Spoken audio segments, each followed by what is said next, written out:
Vamos dar início, né, e continuidade sobre a nossa aula de princípios de terapia intravenosa. A gente vai falar sobre o conceito. Qual é o conceito de terapia intravenosa, né? É uma administração de soluções contendo eletrólitos, né? Ou seja, esses eletrólitos são aquelas principais funções que o corpo precisa, como cálcio, potássio, glicose, sulfato de magnésio. Então, todos os eletrólitos que o corpo necessita para realizar a questão do equilíbrio orgânico, né, é dentro desses fatores dos eletrólitos, né? O que se tem? Eletrólitos, nutrientes, hemoderivados, que pode ser chamado os fatores relacionados à questão do sangue, né, como transfusão sanguínea, como transfusão de hemoglobina, ou transfusão somente de hemácia, né? Então tá dentro desses hemoderivados, e medicamentos diretamente na veia, o que a gente mais vê utilizado, né? Dentro dessa terapia intravenosa, então vocês sabem que pode ser administrado isso, né? Os famosos eletrólitos a gente pode relacionar a questão dos soros, né? Os tipos de soro fisiológico, soro ring lactato e soro glicosado, eles estão dentro dessas funções dos eletrólitos.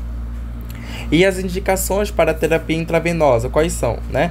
A necessidade de infusão de grande quantidade de líquido, né? Então vocês vão precisar fazer uma terapia intravenosa, que é um acesso venoso normal, né? A administração de medicamentos, principalmente substâncias totalmente irritantes, algo que você não pode mesmo fazer a administração pela via intramuscular, pela via subcutânea, porque são substâncias totalmente irritantes, é algo que você precisa mesmo fazer um acesso, né? Que pode causar necrose tecidual a ser administrado por outras vias. Por isso que você precisa fazer pela via endovenosa, né? Quando se pretende uma ação imediata de uma droga, a gente sabe que a via que tende a ter uma ação imediata é pela via intravenosa, né? Pela rede venosa é o que se precisa mesmo ter uma ação imediata, né? Corrigir ou restaurar ou manter o equilíbrio hidroeletrolítico, né? A gente considera aqui, principalmente quando aquele paciente está desidratado, né? Quando ele chega desidratado, a gente precisa hidratar ele de alguma forma, né? Normalmente se hidrata o paciente com soro fisiológico, ring lactato ou glicose, dependendo mesmo da questão dos sinais e sintomas desse paciente. Isso vai depender muito da prescrição médica.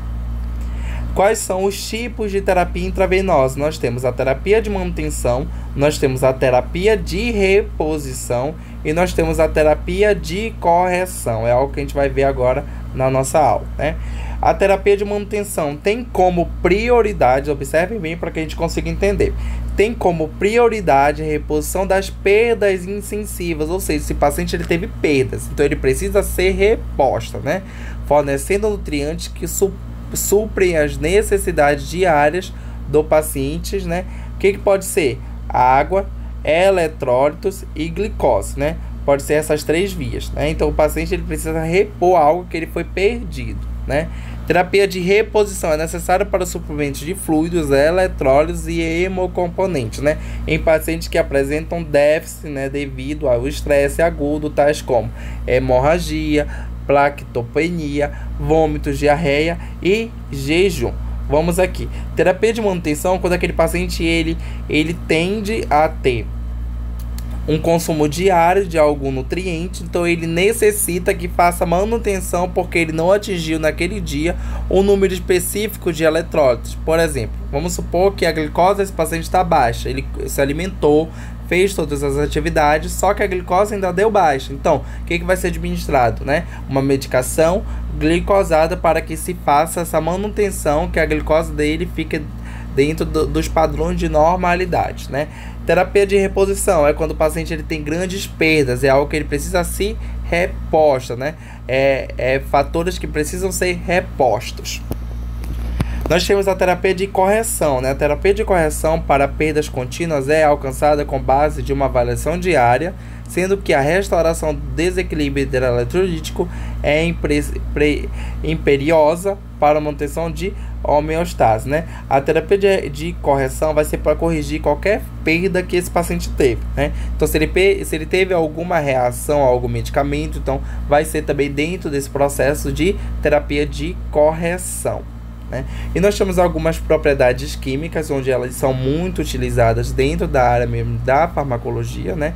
Muitas drogas e soluções podem causar danos ao endotélio, né, venoso devido a tanto o pH também tudo isso também gera alguns fatores, né? Nós sabemos que algumas medicações que são administradas, elas vão ter efeitos adversos, então por isso que nós, como profissionais, temos que ler principalmente a bula de cada medicamento, né? Só que são muitas medicações. O que eu sempre recomendo para os meus alunos? Que quando eles estiverem dentro da prática clínica, vão ter medicações que vão ser rotineiras dentro do setor, né? E essas medicações que são rotineiras é o que mais vocês vão ter que saber. Por quê? Vocês vão ter que orientar o paciente, olha, você pode sentir isso, você pode sentir aquilo, mas se você sentir, por exemplo, uma palpitação no coração, que é um efeito mais, né, grave, né, da medicação, você pode procurar a unidade novamente, né? Então, você tem que ter essa assistência altamente adequada para que consiga orientar esse paciente, né? Drogas e soluções irritantes sem adequada hemodiluição resultam em dano endotelial, né? Então a medicação ela tem que ser muito bem preparada, né? Essa questão da diluição, do cálculo, ela tem que ser muito bem feita para que não cause nenhum efeito para esse paciente, né? Drogas vesicantes são flebogênicas, né, por natureza, e podem causar um dano endotelial exposto e extravasamento. Então isso depende muito da nossa assistência, de como que nós vamos fazer essa punção venosa, de como que vai ser feita essa administração pela via endovenosa.